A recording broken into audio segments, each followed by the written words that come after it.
Please welcome to the TEDxSF stage, Dr. Shefali Tsabary.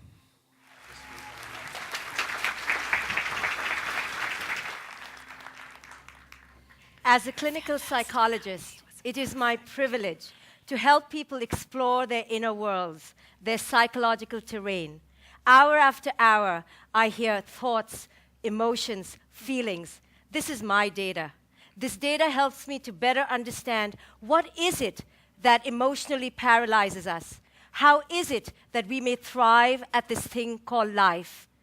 In voices that are awash with need and ablaze with yearning, my clients invite me into their history. They tell me stories of love, loss, hidden fears, and deepest desires. And let me tell you, inevitably, these stories turn to childhood. They speak of a common theme, a similar rhythm. They speak of a hunger that only a parent can appease, of a thirst that only a parent can quench.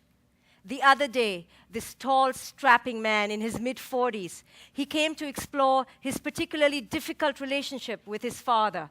Yes, we grapple with problems of our childhood long into adulthood.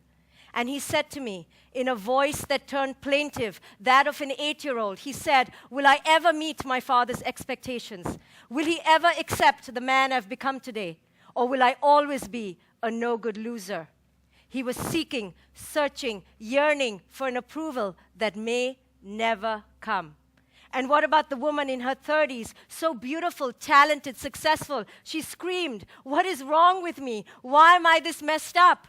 You tell me it's because my father overdosed when I was 4. But when will this pain fade?" And the woman who picks on her skin constantly, a lifetime habit, you see. She said these, pointing to the rageful scars on her body, these began the day after my mom said, "I was the reason Daddy left us."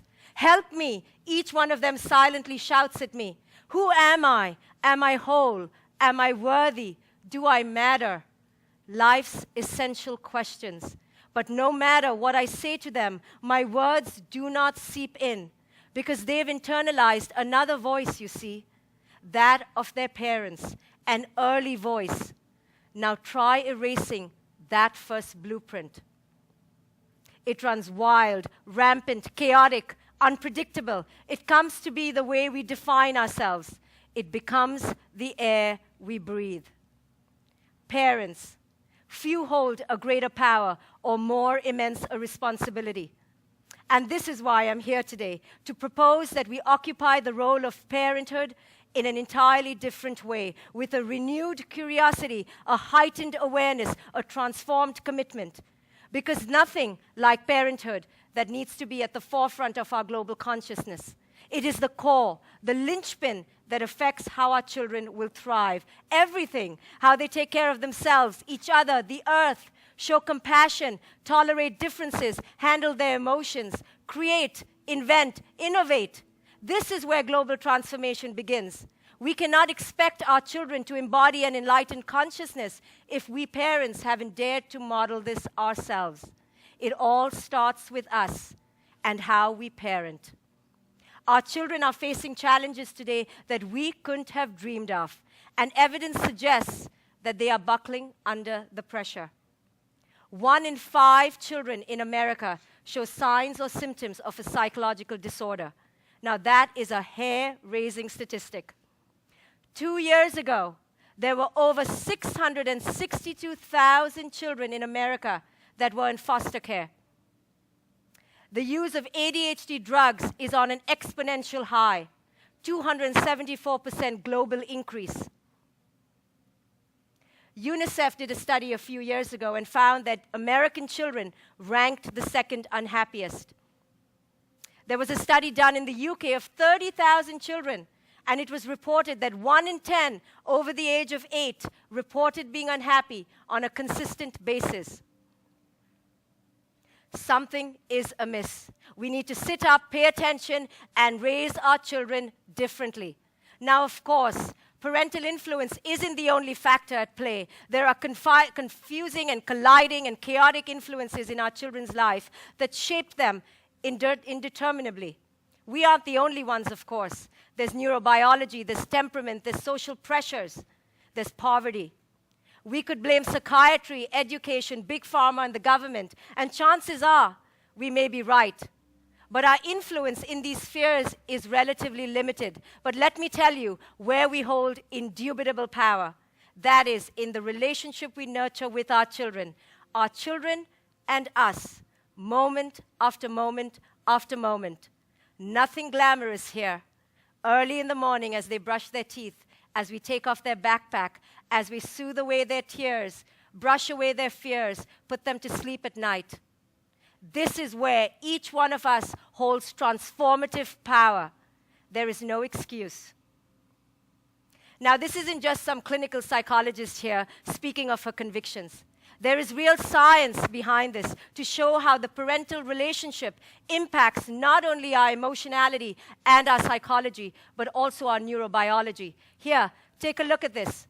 2 brains of 3-year-olds. A great difference in size. You may wonder why. An illness, perhaps, a genetic mutation? No. They differ in the quality of the relationship they shared with their mother. The one on the left suffered abuse and neglect, and the one on the right enjoyed a thriving, connected relationship.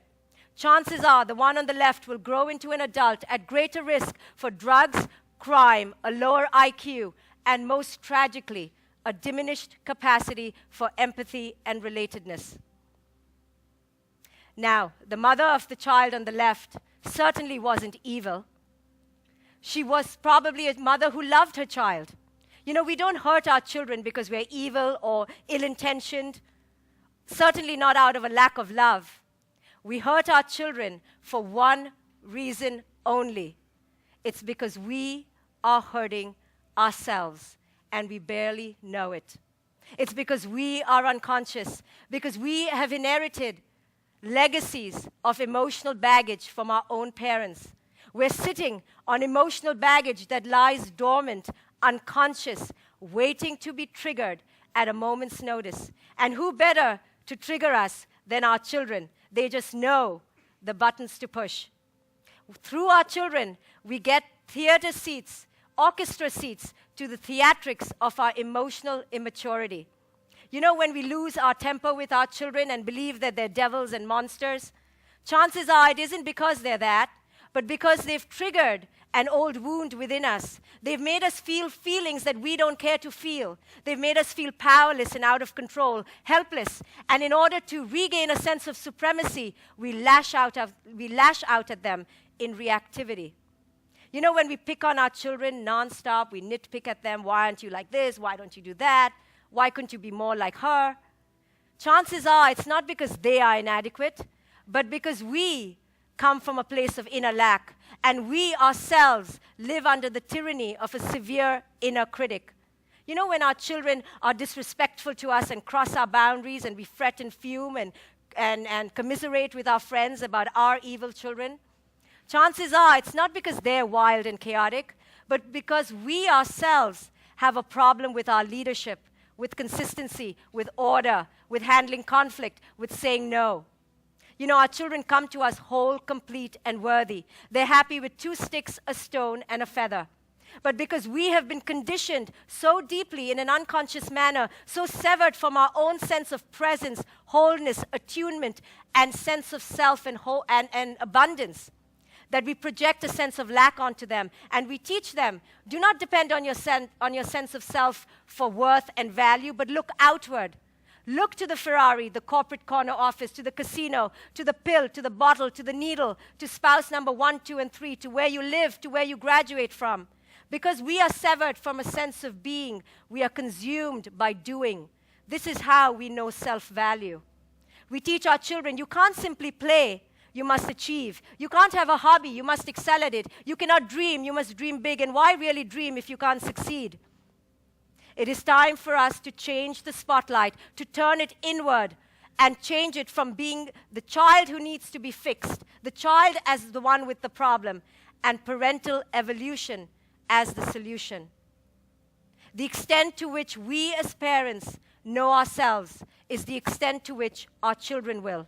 The extent to which we, as parents, can love deeply, laugh loudly, risk bravely, and lose freely is the extent to which our children will know joy and freedom.